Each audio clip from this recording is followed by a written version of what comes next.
باقی جملوں کو لے کر کے ہم آپ کی خدمت میں ایک بار پھر حاضر ہیں۔ 5ویں درس کے کچھ جملات رہ گئے تھے جن کا ترجمہ ہونا ہے۔ ہمارے پاس اگلا جملہ ہے اسم بچه های آنها مهسا مهیار و مهدیس است۔ ڈاکٹر بہمن نامدار اور ان کی اہلیہ کے بارے میں بات ہو رہی تھی۔ اگلے جملے میں کہتا ہے کہ اسم بچه های آنها، ان کے بچوں کے نام، مہسا، مہیار و مہدیس است، مہسا، مہیار اور مہدیس ہیں۔ مہیار پسر است، ابھی ہم نے استعمال کیا اور سیکھا، پسر کے معنی مطلب ہوتے ہیں بیٹا۔ مہیار پسر است، مہیار لڑکا ہے۔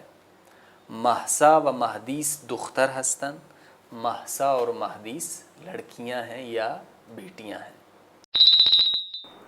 اسم بچه های آنها مهسا، مهیار و مهدیس است.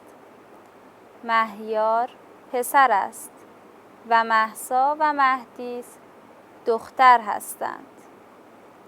اسم بچه های آنها مهسا، مهیار و مهدیس است.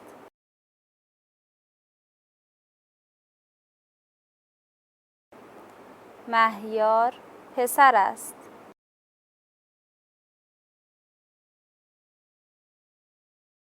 و مهسا و مهدیس دختر هستند.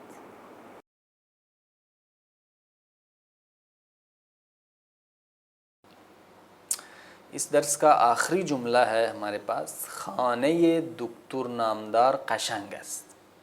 خانه دکتر نامدار، دکتر نامدار کا گھر، قشنگ است خوبصورت ہے۔ ابھی ہم نے پڑھا قشنگ کا مطلب ہوتا ہے خوبصورت۔ خانه دکتر نامدار قشنگ است، دکتر نامدار کا گھر خوبصورت ہے۔ این خانه سه اتاق بزرگ دارد، اس گھر میں 3 بڑے کمرے ہیں۔ اتاق کمرہ، بزرگ بڑا، سے 3، خانے گھر۔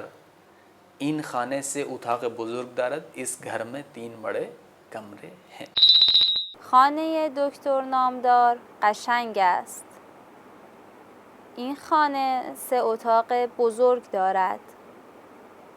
خانه دکتر نامدار قشنگ است.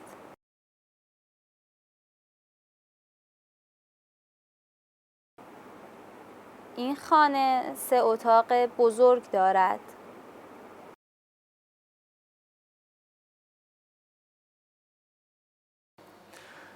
جملات یہیں پر ختم ہوتے ہیں۔ انشاءاللہ مزید درس جاری رہے گا، آپ ہمارے ساتھ رہیے۔